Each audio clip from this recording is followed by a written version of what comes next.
ఆస్ట్రేలియాలో ఇటీవల జరిగిన కాల్పుల ఘటనలో కీలక పరిణామం చోటు చేసుకుంది. ఈ ఘటనకు పాల్పడ్డంతో అనుమానిస్తున్న ఉగ్రవాది సాజిద్ అక్రమ్ వద్ద ఇండియన్ పాస్పోర్ట్ లభ్యమైంది. ఈ విషయం వెలుగులోకి రావడంతో అంతర్జాతీయ భద్రతా వర్గాలు అప్రమత్తమయ్యాయి.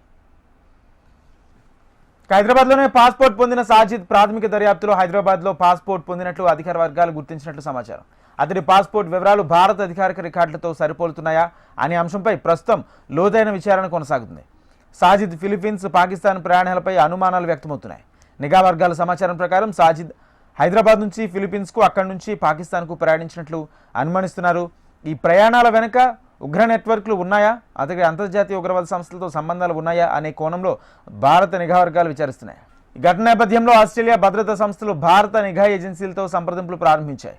సాజిద్ అక్రమ్ నిజంగా భారత పౌరుడేనా లేదా ఫేక్ డాక్యుమెంట్లతో పాస్పోర్ట్ పొందాడా అనే అంశాలు కీలకంగా మారాయి. పాస్పోర్ట్ అసలుదేనా, అతడి అసలు నేపథ్యం ఏంటి, ఉగ్ర నెట్వర్క్తో సంబంధాలు ఉన్నాయా అనే విషయాలపై ఇంకా స్పష్టత రావాల్సి ఉంది. ఈ విషయాలపై లోతుగా విచారణ కొనసాగుతుంది. ఈ కేసు అత్యంత సున్నితమైన దశలో ఉందని, పూర్తి సమాచారం ధృవీకరణ తర్వాతే అధికారికంగా వెల్లడిస్తామని అధికారులు చెప్తున్నారు. ఇదే అంశానికి సంబంధించి పూర్తి సమాచారం హైదరాబాద్ బ్యూరో చీఫ్ రమణ అందిస్తారు. రమణ. రాజేంద్ర, ప్రపంచంలో ఏ మూలన బాంబు పెళ్లి జరిగినా లేకుంటే ఉగ్ర కోణం బయటపడ్డా దానికి లింకులు హైదరాబాద్లో బయటపడుతున్నాం అయితే ఖచ్చితంగా అది ఆందోళన కలిగిస్తున్న అంశం అని చెప్పాలి. ఇప్పుడు తాజాగా ఆస్ట్రేలియా బోండీ బీచ్లో జరిగినటువంటి ఇన్సిడెంట్ అయితే కాల్పుల ఘటన ఉందో అందులో 15 మంది అమాయకుల ప్రాణాలు బలి తీసుకున్నారు ఉగ్రవాదులు. దానికి సంబంధించి లింకులు చూసినప్పుడు మనకు హైదరాబాద్ సంబంధించి ఆ లింకులు బయటపడడం ఇప్పుడు మనకు తీవ్ర కలలు నేర్పుతుంది చెప్పాలి. ఎందుకంటే సాజిద్ అక్రమ్ తను హైదరాబాదీగా గుర్తించారు. ఆయన హైదరాబాద్లోని టోలీ చౌక్లో అతను నివాసం ఉండేవాడు.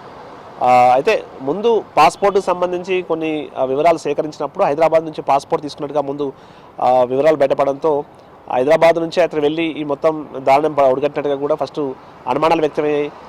ఇండియా లింకులపై కూడా పెద్ద స్థాయిలో ఆరా తీశారు. కానీ తర్వాత విచారణ చేస్తున్న సందర్భంలో బయటపడ్డ అంశం ఆయన హైదరాబాద్ చెందిన వ్యక్తి, కానీ తను 1998లో స్టూడెంట్ వీసాపై తను ఆస్ట్రేలియాకి వెళ్ళి ఇక తను అక్కడే కంటిన్యూ అవుతూ వచ్చాడు. దాదాపు అక్కడే స్థిరపడ్డాడని చెప్పాలి. ఎందుకంటే తను ఇటలీ అక్కడ ఒక మనకు యూరోప్ సంబంధించిన మహిళను వివాహం ఆడాడు. తర్వాత అక్కడే కంటిన్యూగా ఉన్నాడు. కేవలం ఈ 28 సంవత్సరాల్లో 2 సార్లు మాత్రమే అతను హైదరాబాద్కి వచ్చాడు. ఎప్పుడైతే ఇన్సిడెంట్ బయటపడిందో కేంద్ర నిఘా సంస్థలు, అటు ఆస్ట్రేలియాకు సంబంధించిన దర్యాప్తు సంస్థలు కూడా మన ఇక్కడ స్థానిక దర్యాప్తు సంస్థలతో ఆల్రెడీ వాళ్ళు మాట్లాడుతూ ఉన్నారు. ఈ మాట్లాడుతున్న సందర్భంలో కూడా తెలంగాణ పోలీసులు కూడా ఇప్పటికే క్లారిటీ ఇచ్చారు. మొత్తం ఉదయం నుంచి కూడా ఈ వార్తలు వెలువడుతుండడంతో తెలంగాణ పోలీసులు కూడా పూర్తి స్థాయి క్లారిటీ ఇచ్చారు. ఇంతకుముందే డీజీపీ శివధర్ రెడ్డి ఒక ప్రకటన విడుదల చేశారు. అందులో ప్రధానంగా మనకి సాజిద్ అక్రమ్ సంబంధించి ఎక్కడ కూడా చిన్న కేసు కూడా నమోదై లేదు. ఆ తర్వాత అతనికి ఇప్పుడు హైదరాబాద్తో ఎలాంటి సంబంధం లేదు. అతను ఆస్ట్రేలియా సంబంధించిన వ్యక్తిగానే ఉన్నాడు. అతని పిల్లలు కూడా ఆస్ట్రేలియా పౌరసత్వమే ఉంది. ఈ 28 సంవత్సరాలు కేవలం 2 సార్లు మాత్రమే అతను వచ్చాడు. అది 2022లో చివరిసారిగా తన ఆస్తులను అమ్ముకోవడం కోసం ఒకసారి వచ్చాడు.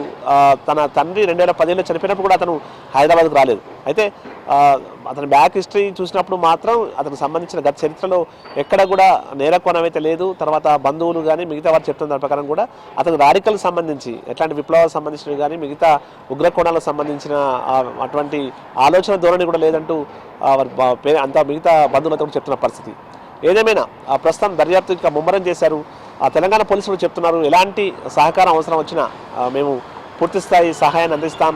అటు ఆస్ట్రేలియా కానీ ఇక్కడ మన కేంద్ర సంస్థలకు సంబంధించి కావచ్చు పూర్తి స్థాయి సమాచారం అందిస్తామని కూడా స్పష్టం చేస్తున్న పరిస్థితి ప్రస్తుతం ఉంది.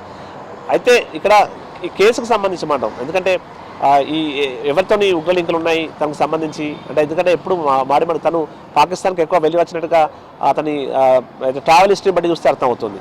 ఫిలిప్పైన్స్ తర్వాత పాకిస్తాన్ ఎక్కువగా వెళ్ళి వచ్చాడు. సో అక్కడ ఉన్నటువంటి ఉగ్ర సంస్థలతో ఎంత లింకులు ఉండి ఈ మొత్తం చేశాడా ఏంటి అనే విషయంలో స్పష్టత రావాల్సి ఉంది.